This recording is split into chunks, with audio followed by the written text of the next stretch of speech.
এখানে যে সিঙ্গেল বোটটি রয়েছে, এখানে গাছের দানার হাট 6 কিলোমিটার, আপনার সময় লাগে 20 মিনিট।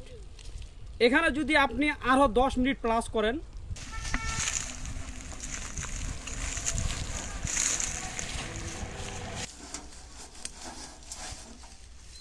এখানে যে সিঙ্গেল বোটটি রয়েছে, এখানে গাছের যে কঞ্চি বলে, এই কঞ্চিগুলোর জন্য কিন্তু সিঙ্গেল বোটটি দেখা যাচ্ছে না। এখানে কিন্তু লেখা আছে ডানে বাঁক, তার মানে রাস্তাটা যে আছে সামনে, যে রাস্তাটা আছে সামনে কিন্তু বাঁকা আছে, যে দেখেন অনেক বড় একটা মোড় রয়েছে সামনে।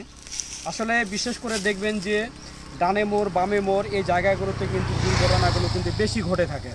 তো আমার চোখে পড়ে গেল, আজকে আমি দানার হাট গেছি, চোখে পড়ে গেলো, আমি একটু চেষ্টা করবো এটাকে পরিষ্কার করার জন্য। আর আপনারা যারা বাইক বা ভারী যানবাহন চালান, অবশ্যই আপনাদেরকে আমি অনুরোধ করব, আপনারা অবশ্যই ট্রাফিক আইন মেনে এমনকি এই সিগন্যাল বোর্ডগুলো, সিগন্যাল পোস্টগুলো দেখে আপনারা সাবধানে বাইক বা ভারী যানবাহন চালাবেন। আপনারা কখনো বেপরোয়াভাবে বাইক বা ভারী যানবাহন চালাবেন না।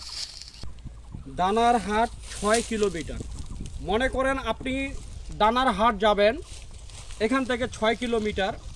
এখান থেকে যদি আপনি দানার হাট যান, যদি আপনার সময় লাগে 20 মিনিট, এখানে যদি আপনি আরও 10 মিনিট প্লাস করেন তাহলে হচ্ছে 30 মিনিট।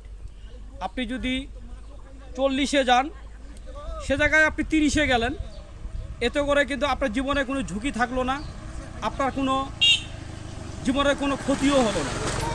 আসলে আমরা করি কি জানেন, যেখানে আমাদের যাইতে লাগবে 20 মিনিট সময়, সেখানে আমরা 10 মিনিটে কাভার দেওয়ার চেষ্টা করি। আর এইভাবেই কিন্তু আমরা রোড দুর্ঘটনায় ভুক্তভোগী হয়ে যাই। আমরা আসুন সময় নিয়ে বাইক চালাই, সময় নিয়ে ভারী যানবাহন চালাই, সাবধানে ভারী যানবাহন চালাই। এমনকি রাস্তার দুপাশে যে সিগন্যাল পোস্টগুলো রয়েছে এগুলো খেয়াল করি। আসুন আমরা নিজে সতর্ক হই, অন্যজনকে সতর্ক করি, আমাদের দেশে রোড দুর্ঘটনা প্রতিরোধ করি। আসুন আমরা নিজেরাই সতর্ক হই এবং কি অন্যজনকে সতর্ক করি, এবং কি আমাদের দেশে রোড দুর্ঘটনা প্রতিরোধ করি। আমাদের দেশে প্রতিদিন কোথাও না কোথাও রোড দুর্ঘটনায় অনেক তাজা প্রাণ চলে যাচ্ছে, অনেক মায়ের বুক খালি হয়ে যাচ্ছে, অনেক মা বোন স্বামী ছাড়া হয়ে যাচ্ছে, অনেক সন্তান পিতা ছাড়া হয়ে যাচ্ছে। আসুন আমরা সকলেই সতর্ক হই এবং কি নিজেই সতর্ক হই, অন্যজনকে সতর্ক করি, এবং কি আমাদের দেশে রোড দুর্ঘটনা থেকে রক্ষা পাই এবং রোড দুর্ঘটনা প্রতিরোধ করি।